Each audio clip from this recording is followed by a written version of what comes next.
करण उस दिन पंजाब के एक गांव में रिपोर्टिंग के लिए गया। वह अपने देश में बुजुर्गों की स्थिति पर एक न्यूज़ चैनल के लिए रिपोर्ट तैयार कर रहा था।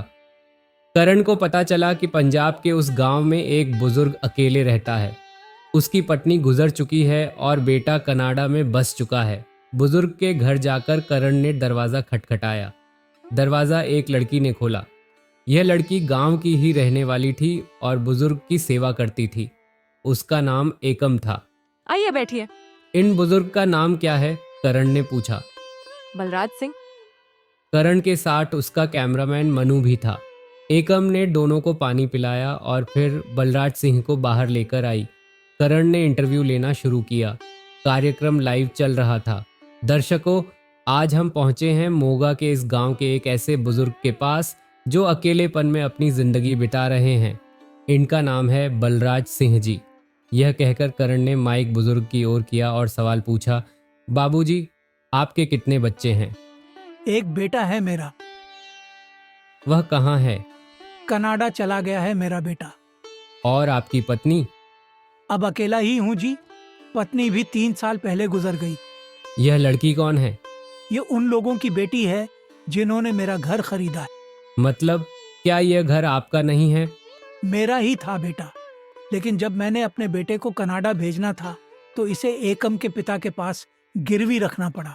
पहले तो मेरा बेटा थोड़े बहुत पैसे भेज देता था, पर फिर उसने वहाँ किसी गोरी से शादी कर ली और पैसे भेजना बंद कर दिया। कर्जा चुकाना था तो मुझे यह घर एकम के पिता के नाम करवाना पड़ा। बहुत खुश था जब मेरा बेटा बाहर गया था, लेकिन मुझे नहीं पता था कि वह वहाँ जाकर इतना बदल जाएगा। उसे तो यह भी नहीं पता कि उसका बूढ़ा बाप जिंदा भी है या नहीं। और आपकी पत्नी की मौत कैसे हुई? करण का यह सवाल सुनते ही बलराज सिंह कुछ कहने को हुए, लेकिन तभी करण का फोन बज उठा। उसने जल्दी से फोन काट दिया। जी बोलिए, करण ने माइक उनकी ओर करते हुए कहा। मेरी पत्नी की मौत उस दिन हुई जब मेरे बेटे का आखिरी फोन आया था। उस दिन मेरी पत्नी को। इतने में करण का फोन फिर से बजा। इस बार करण ने गुस्से में फोन काट दिया। उसके माथे पर शिकन थी। सॉरी बाबूजी। हाँ बताइए, करण ने कहा। उस दिन मेरी पत्नी को बुखार था। उसका मन कर रहा था कि वह अपने बेटे की आवाज़ सुने।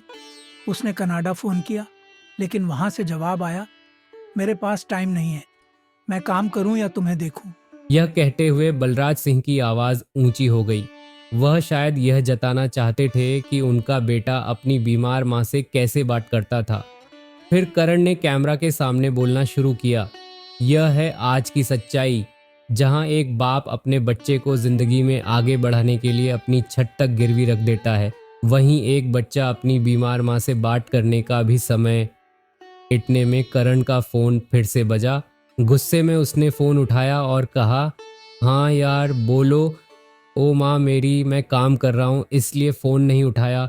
बुखार है तो दवाई ले लो, मैं काम करूँ या। अपनी माँ से फ़ोन पर रूखा बोलते हुए करण अचानक चुप हो गया जब उसे एहसास हुआ कि वह लाइव है। वहाँ खड़े कैमरामैन मनु और एकम सवालिया नज़रों से करण की ओर देख रहे थे। शायद करण सचमुच ही कलयुग का सच बयान कर रहा था। बुजुर्ग बलराज सिंह अपने बिस्तर से उठकर करण के सर पर हाथ रखते हुए बोले, जीते रहो बेटा।